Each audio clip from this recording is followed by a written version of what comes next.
Hey everyone, so we're diving into something really cool today because the title of this one alone is just fascinating. We're going to break down some research that literally flips a core assumption about AI completely on its head. All right, let's start with a really basic question. Does an AI need perfect data to learn? I mean, to get really, truly smart, does it need to study from a flawless set of examples? Does its training data have to be absolutely pristine? For a long time, the answer seemed pretty obvious. Of course it does, right? So you've got this common belief on one side. AI needs pristine, perfectly labeled, squeaky clean data to become intelligent. But then there's this radical new finding. It turns out that sometimes ignorance really is bliss. The best strategy might be to just ignore the mistakes. Wild, right? Let's call this the AI perfection myth. And it makes total sense, doesn't it?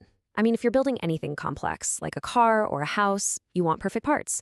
So it's natural to assume that for an AI, you need perfect data, where every single label, every piece of information is 100% correct. But here's the thing, the real world just isn't that clean, is it? Data out there in the wild isn't created in some perfect, sterile lab. It's messy, it's inconsistent, it's absolutely packed with human error. It's anything but clean. And this messy reality brings us to data's dirty little secret. This is a problem that, trust me, plagues pretty much every major AI project out there. We're talking about something called label noise. So what exactly is label noise? It's actually super simple. It's just errors or inaccuracies in the labels you use to train a model. You know, the answers you're giving the AI to learn from? Yeah, it's when some of those are just plain wrong. It's like you're trying to teach a student, but some of the pages in their textbook have typos or flat-out mistakes. And look, this isn't some high-level abstract idea. This happens all the time, in the real world. Think about it, a photo of a cat that gets labeled dog, a 5-star product review that's somehow marked negative. Or maybe it's something really subtle, like a tiny annotation error on a medical scan, or just simple typos in a massive product base. This kind of noise, it's literally everywhere. So for years, right, researchers have been building these incredibly complex systems to hunt down and fix this label noise. We're talking huge amounts of time, money, and brain power just to clean up data. But then this new research comes along and asks this kind of crazy question. What if the best way to deal with all these mistakes is to just ignore them? And get this, the title of the actual research paper is, no joke, Ignorance is Bliss. You've got to admire the guts on these researchers, right? They're not hiding their idea, they're putting it right out there, front and center. It's bold.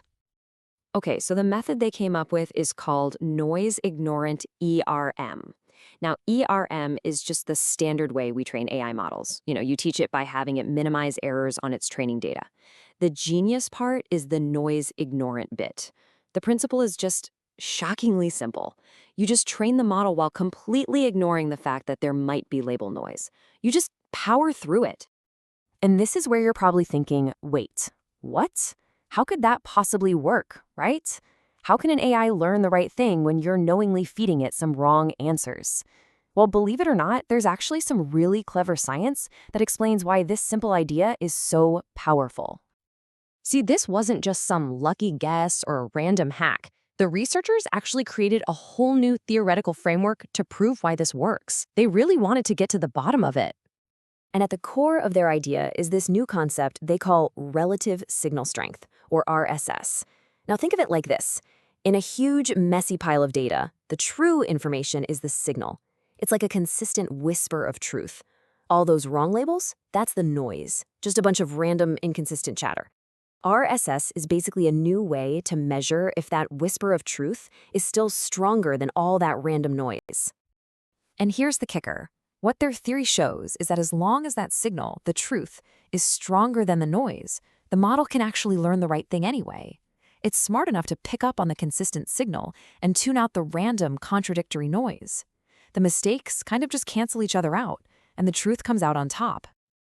Okay, so a cool theory is one thing, but the real question is, does it actually work? It was time to put this noise-ignorant idea to the test. Let's see how it stacks up in the real world. And they didn't just pick some easy challenge. Nope. They threw their hat in the ring for the CFAR and Data Challenge. This is a pretty big deal in the AI community.